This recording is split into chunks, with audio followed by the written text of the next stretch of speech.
Hello, in this video we will discuss about components in React. The following are the sections for this video. First, we will define components in React.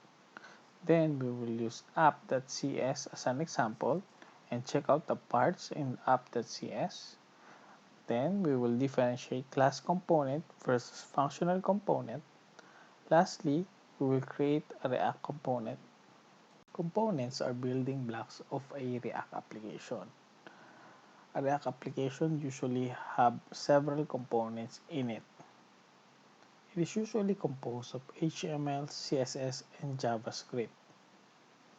These components return a custom HTML element using JSX. Now let's go to Visual Studio Code and go to the React UI we have created earlier using Create React App.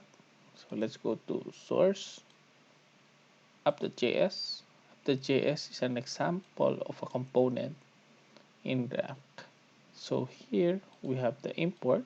You can import images, CSS, and also another component.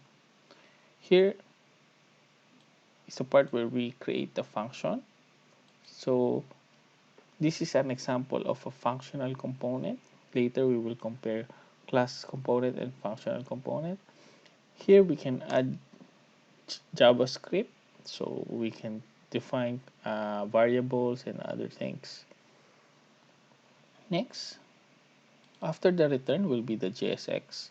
So you can see here there are items like HTML.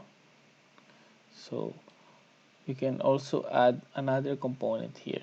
So the convention is the HTML will be in the lowercase, but for the component it will start with the uppercase. Okay. Then lastly, we will have an export to enable this to be used by another component. So now let's just clean up the code to simplify it, and then we will remove this div, add h2, and just say hello world. So this will be shorter. Let us now run the application, control tilde, npm start. So now we can see just hello world showing up. Now let's start to create a functional component. So we will delete this first, and then first we need to import React from React. Then we will need to create a class app extends react.component.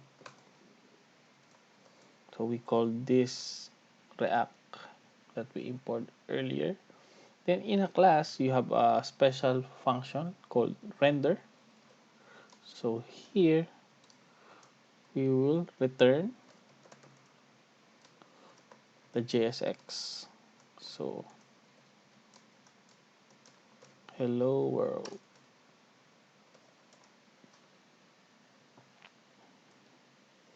Save. So you can see in our browser it still shows the same result. Now let's go back to VS Code. Let's comment this, and then we will create a function component. So function app, then return. So there's no render, and then h2 hello world.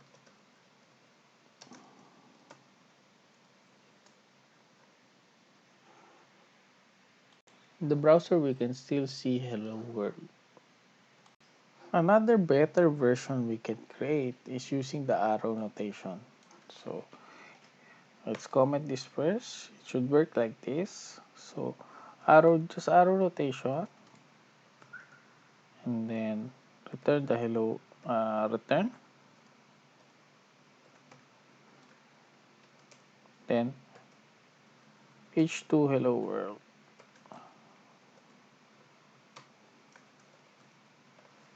So we must assign this to a constant up, then equal.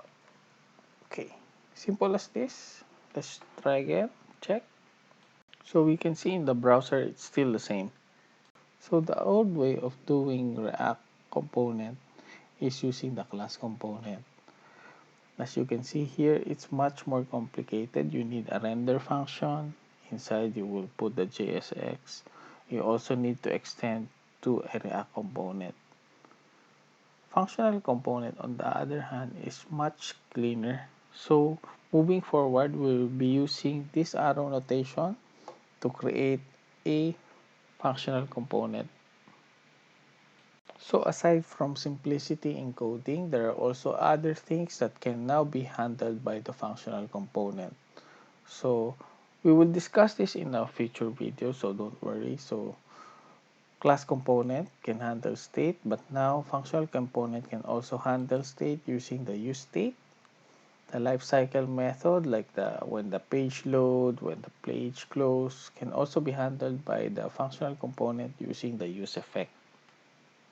So now let's create our own component. So here in components folder, let's rename this word to smaller case.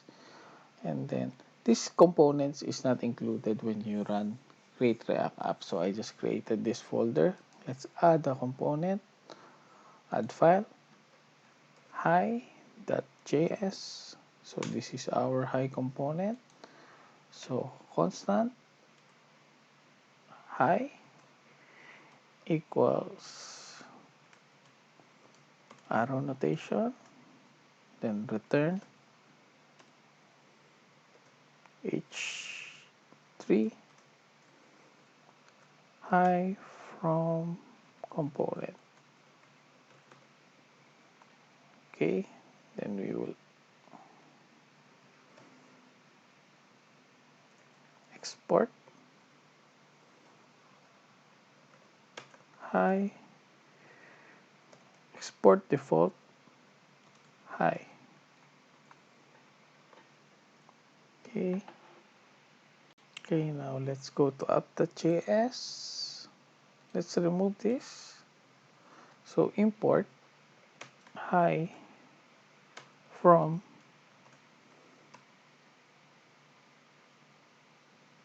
components slash hi. So now we can add here the hi component. So first we need to add a fragment, because a React app component can only return one item. So if we need to return multiple rows, then we need to add a fragment. So we will add here the hi component. Okay, we can close this. So you can see now hi from component is now shown in our browser. Going back to VS Code, another benefit of a component is its reusability. So we can add here multiple components, just like an HTML tag.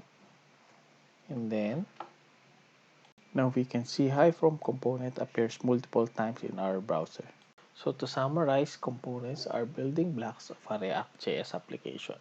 Functional components is now more preferred than class components due to its latest features like hooks and cleaner implementation. That's all for this video. Please hit like and subscribe to help me reach out to more people. Comment below for questions and topic you would like to be discussed. Thank you and good day.